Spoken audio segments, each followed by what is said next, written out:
Hey y'all, it's Davy Mooney coming to you from the University of North Texas where I run the jazz guitar program. I'm a Benedetto artist, Sunnyside Records artist, got my Sunnyside CDs, new ones getting recorded this July.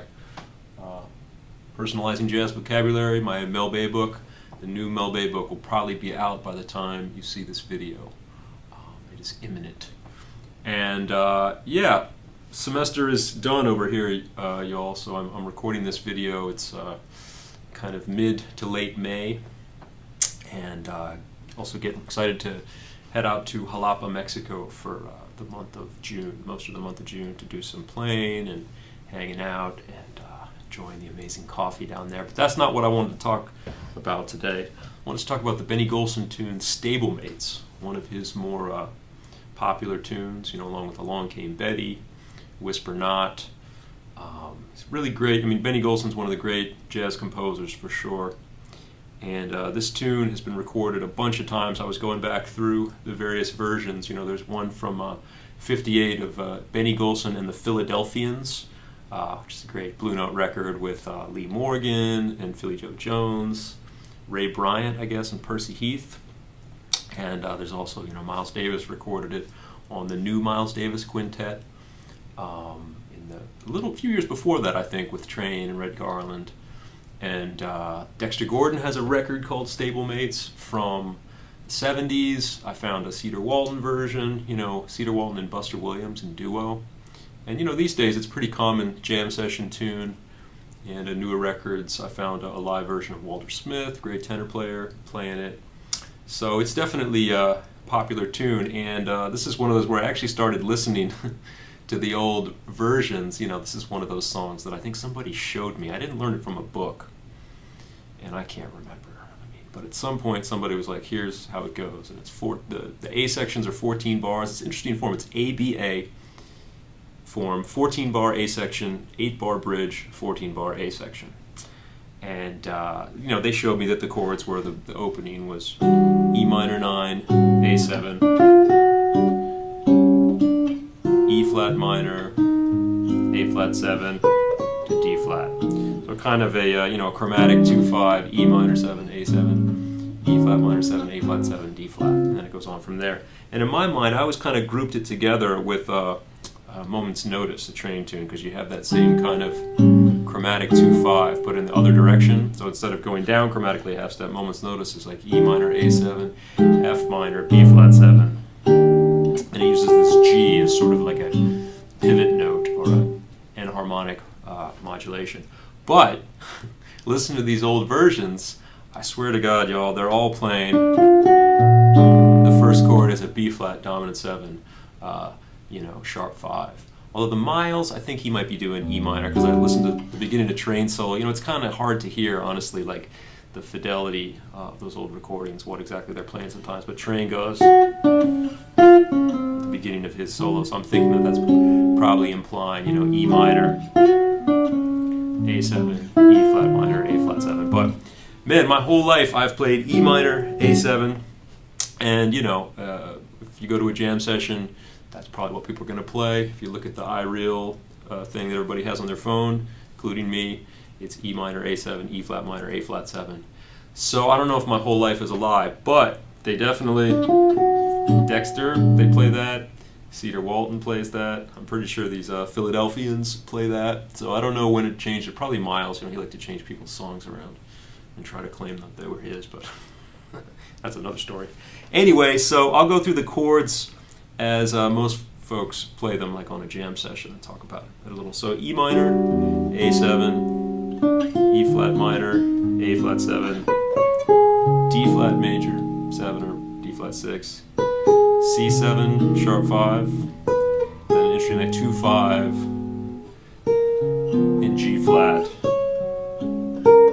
then minor 2/5, G minor 7/5, C7, F minor, B flat 7, E flat minor. Sometimes people play E flat dominant there, A flat 7, D flat. And that's the A section. So in time, like.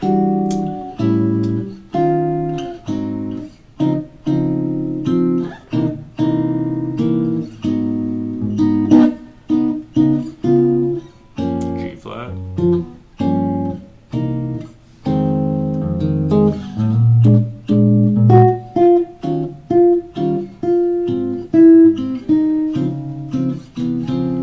14 bars, and yeah, there's a lot going on, a lot of modulation. And this is one where I definitely, like many tunes that jump around a lot, I look for the common tones, you know?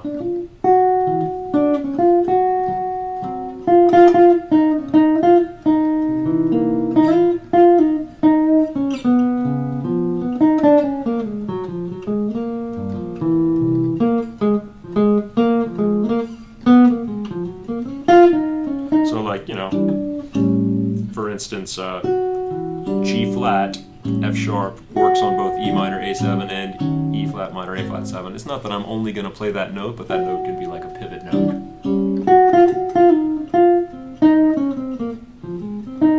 And when you go to D flat major, the next chord is like a C7 altered, so you can kind of think like D flat major to D flat minor, D flat melodic minor.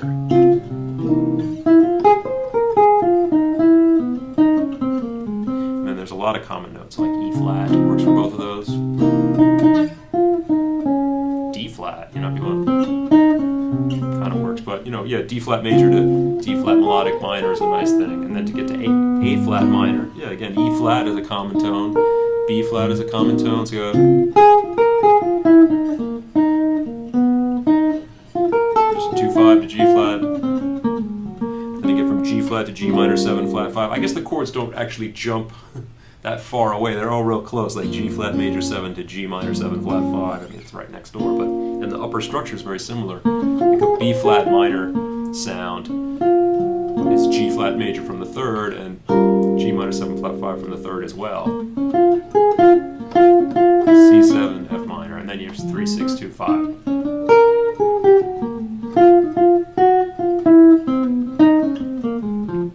Then the bridge is highly chromatic. It doesn't get much more chromatic than this. You got F minor,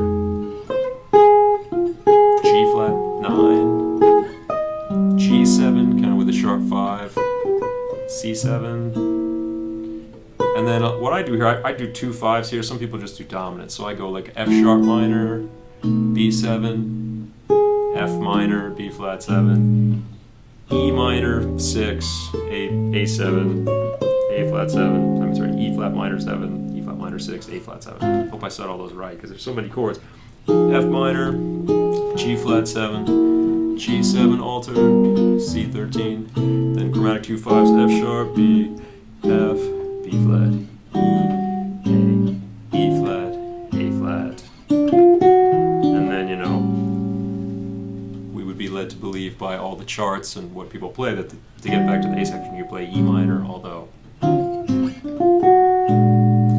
a lot of these earlier recorded versions play a B flat 7 sharp 5 there. A section again.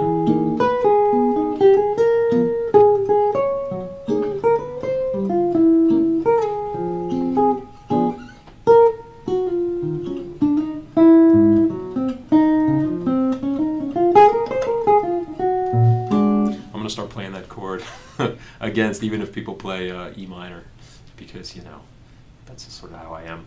But yeah, and the other thing that's tricky about this tune, I remember I'll play this a lot, and then you know, if you get to trading, man, it's kind of hard to trade over that form, trade with the drums. So what I'll do sometimes is I'll just trade sections.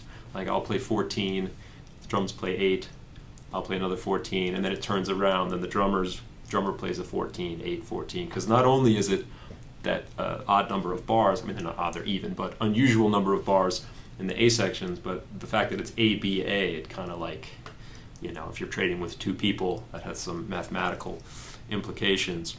But it's a great tune to just, you never get bored playing this song. It keeps you on your toes with all the modulation things. And yeah, like I said, like on that bridge, for instance, I'm looking for, there's nothing wrong with going,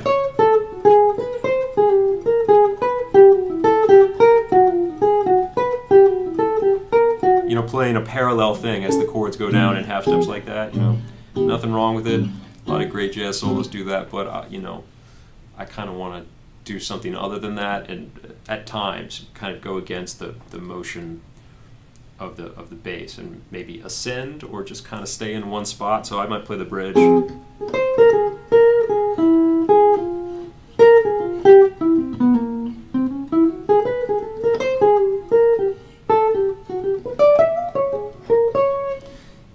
kind of trying to ascend as the chords are doing this. But again, like I said, there's nothing wrong with going just following it.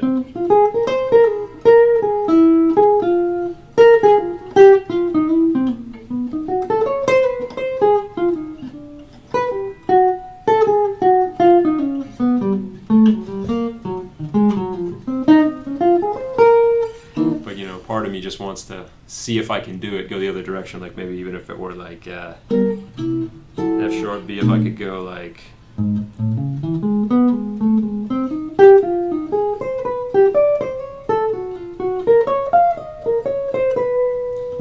just ascend as the chords go down. You know, it's kind of an interesting exercise to see if you can do that.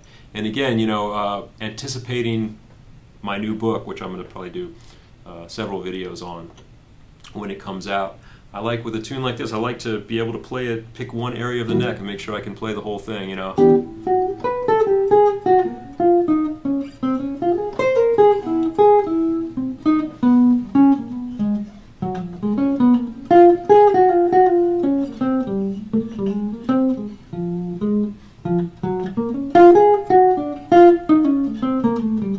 Not move when it comes to this part.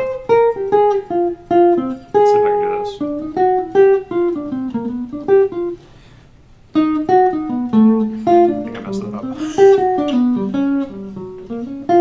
You know what I mean, just work on that. I probably should have said that before I started making this video, but in different areas of the neck, I want to make sure I know where all the chords are, all the arpeggios and all the little shapes that I use. So anyway, I'm going to play a few on this tune, and yeah, I hope you enjoy it. Stablemates, a Benny Golson classic.